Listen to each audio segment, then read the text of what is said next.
Du 24 septembre au 7 octobre, le Carré des Voiles fête l'événement tous les jours à 18h en direct live du village des Voiles et retransmis sur la chaîne YouTube d'Energivore. De nombreux invités seront au micro de Rémi Pelletier. Le Carré des Voiles avec Triba à Roquebrune-sur-Argent et Gassin, Ertrecht Ébénisterie à Roquebrune-sur-Argent, Gémy Peugeot à Trans-en-Provence, Fréjus et Cogolin, Cuisine Plus à Puget-sur-Argent et Esterel Plomberie Chauffage à Fréjus. Le Carré des Voiles, disponible en replay.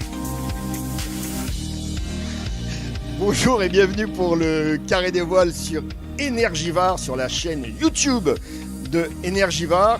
Toujours dans le village des Voiles de Saint-Tropez, 24e édition des Voiles de Saint-Tropez, Voiles de Saint-Tropez 2022 avec aujourd'hui sur ma gauche Nathalie Doucet qui est l'une des partenaires majeurs des Voiles de Saint-Tropez avec les champagnes Bessera de Belfond. Vous êtes la présidente de Bessera de Belfond. À ma droite, bien sûr, tout le monde l'a reconnu, Loïc Perron, navigateur, ambassadeur de BMW, autre partenaire majeur des Voiles de Saint-Tropez et évidemment écrivain. On parlera d'un de ses nombreux livres, c'est un peu le Chateaubriand de la voile, qu'il a bien connu. Et enfin, Eric Virta, qui est le propriétaire et président de Classic Works, un chantier naval qui se trouve à La Ciotat, c'est pas très loin d'ici, et vous travaillez beaucoup sur les bateaux en bois. Et donc sur ce bois qui est très noble et que vous utilisez, qui vient j'imagine de beaucoup de pays, vous allez nous en parler. Alors on va commencer avec vous Nathalie. Vous êtes donc l'une des partenaires avec les champagnes Bessera de Belfond, liberté, élégance, simplicité, des valeurs que vous retrouvez dans la voile. Dans les voiles de Saint-Tropez notamment. Tout à fait. Près de la bouche. Alors c'est, je pense, la liberté de pouvoir voguer sur l'eau. La simplicité parce qu'il y a la notion de partage et de convivialité dans les équipages et l'élégance de ces magnifiques voiliers qu'on voit défiler sur la mer. Alors vous avez un code autour un peu de la marinière, hein, c'est un peu l'habillage chez Bessera de Belfond, en gros. Tout à fait. C'est pas par hasard. Non, c'est pas par hasard. En fait, les couleurs bleues et blanches, ça remonte à notre blason historique. On les a reprises pour mettre sur notre col rond.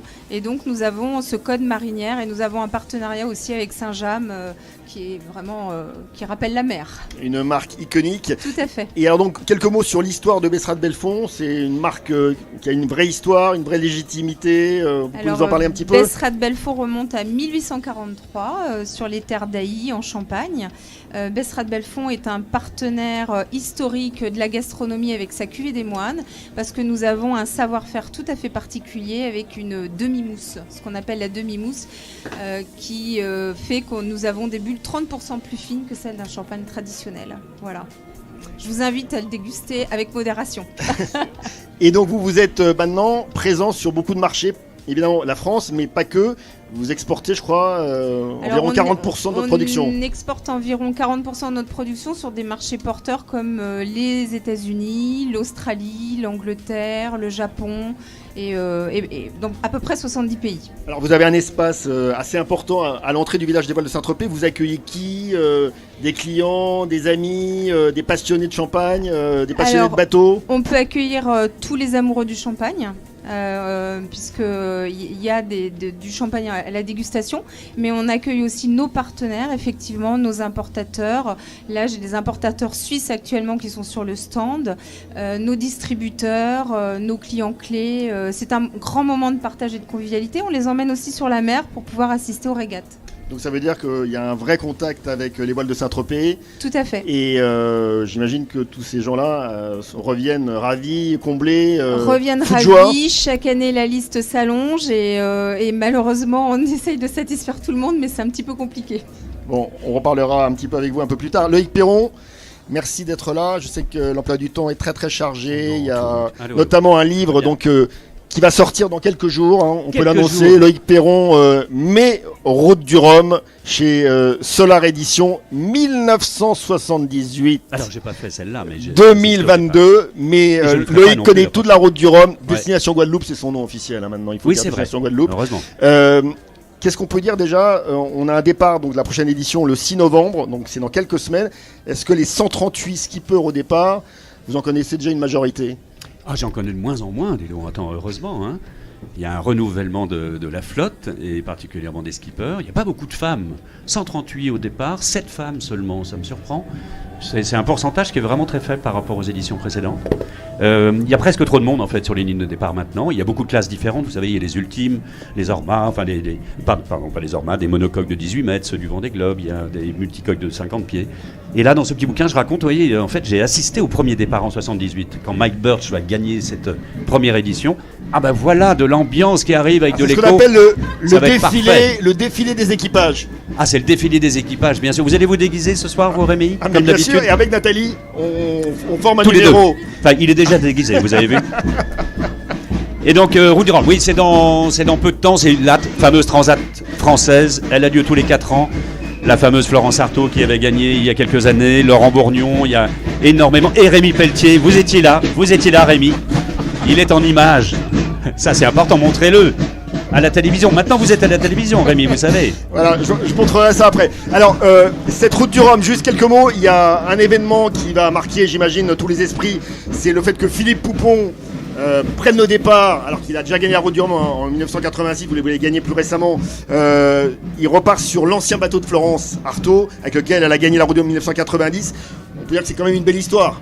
À chaque fois, c'est ça ce qui est pas mal, c'est que on en a la preuve tous les ans ici au Val de Saint-Tropez.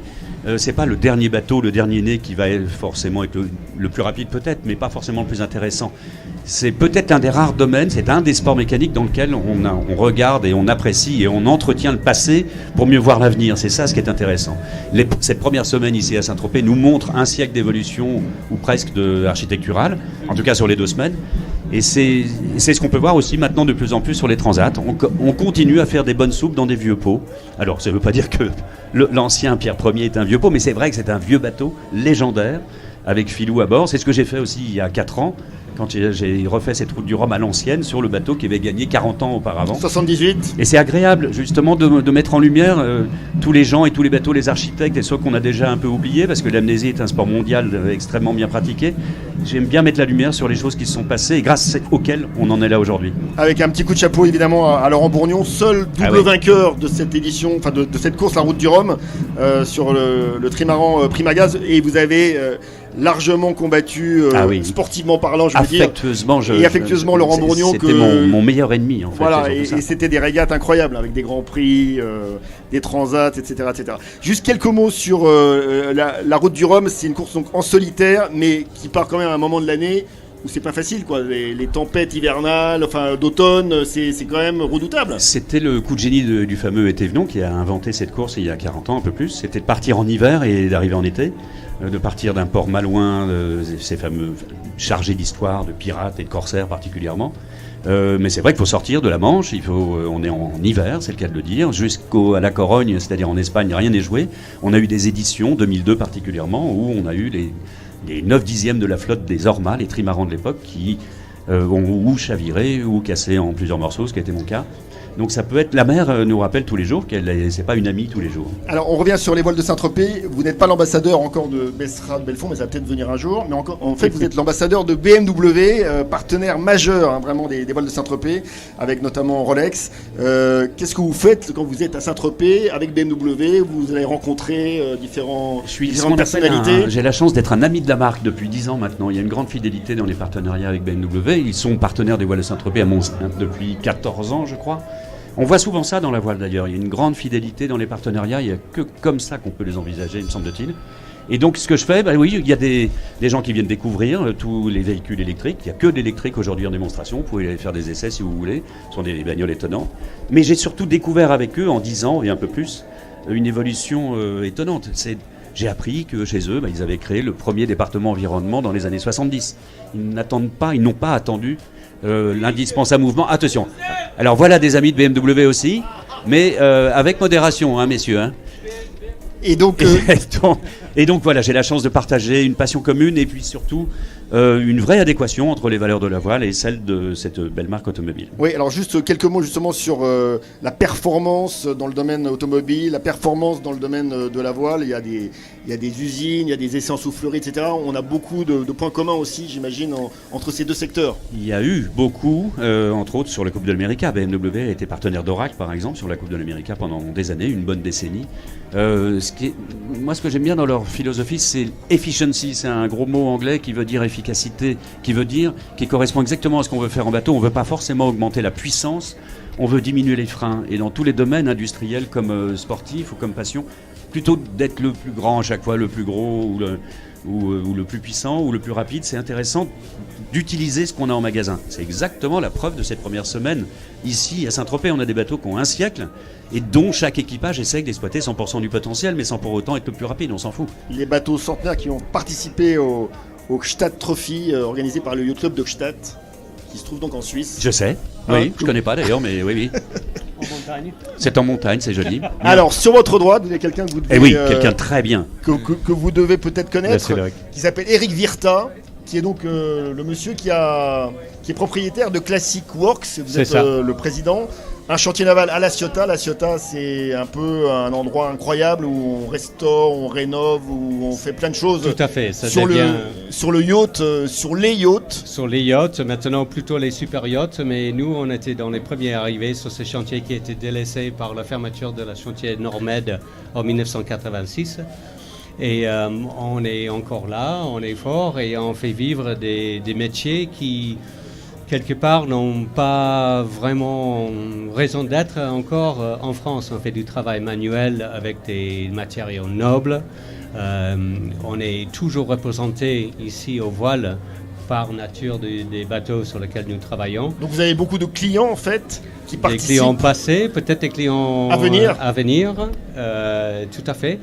Donc voilà, je suis fier de faire perdurer tout ça et des événements comme les vols de Saint-Trope sont un moteur important dans la vie et l'attraction de ces nobles embarcations. Alors dites-nous un petit peu vous, parce que vous n'êtes pas français, vous êtes plutôt américain je crois. Moi je suis américain, Classic Works c'était fondé par un Anglais, deux Anglais et un Anglais qui se dit moitié irlandais, il s'appelle Butch Dalrymple Smith et Alex Laird, c'est les deux fondateurs. Moi je suis arrivé dans la boîte en 2005 en tant que chef de projet et j'ai tellement aimé le travail que j'ai fini par adopter la boîte pour le faire. Et adopter la perdurer. France. Et adopter la France. Mathématiquement, je suis français. J'ai beaucoup voyagé dans ma vie, mais la France, c'est le pays où j'ai habité le plus longtemps. Et Alors, je suis là par amour. quelques mots Et je sur- reste par amour. Quelques mots sur le bois. Quel genre de bois vous utilisez? Ils viennent d'où? Ils viennent du monde entier? Alors, nous utilisons, dans le bois français, nous utilisons beaucoup de chêne.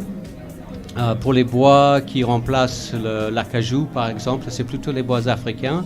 Et le grand challenge maintenant, c'est le teck. Le teck de Birmanie, c'est presque fini. Donc c'est très très difficile pour trouver des bois alternatifs qui sont aussi bien dans leur rôle.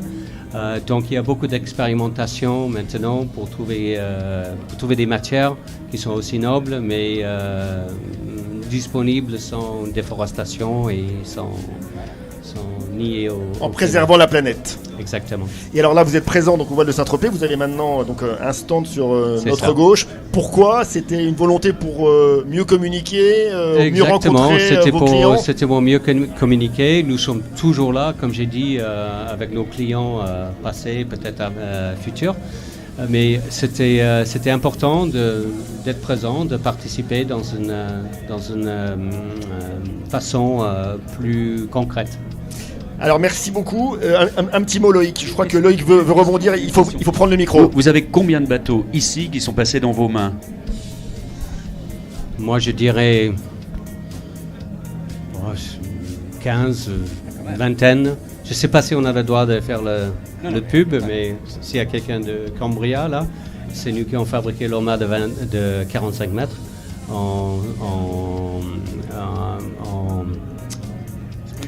spruce. Sika spruce, merci. Et oui, non, on a presque touché à tout le monde. Donc pour fabriquer un mât de 45 mètres, il faut quand même avoir quelque chose de très particulier. Ça ne se fait pas dans n'importe quel chantier, j'imagine. On ne peut pas le faire n'importe où. Tout à fait. Donc vous avez forcément un savoir-faire que d'autres n'ont pas. Tout à fait. Alors c'est la dernière question pour Nathalie Doucet. Ce patrimoine maritime, cette sauvegarde du patrimoine, la restauration du bois, etc. On rentre un peu dans un univers que vous devez apprécier, c'est le respect des traditions Du savoir-faire. et du savoir-faire, le côté manuel. Les hommes, je veux dire, on ne peut pas faire un bon champagne sans un bon chef de cave. Il y a une transmission du savoir-faire de génération en génération. Et ça, c'est indispensable, évidemment. Merci beaucoup Nathalie Doucet, merci Loïc Perron d'être venu. Donc je rappelle son prochain livre, Mes routes du Rhum, chez Solar Édition. 1978-2022 et Eric Virta, merci beaucoup d'être venu et votre français est parfait.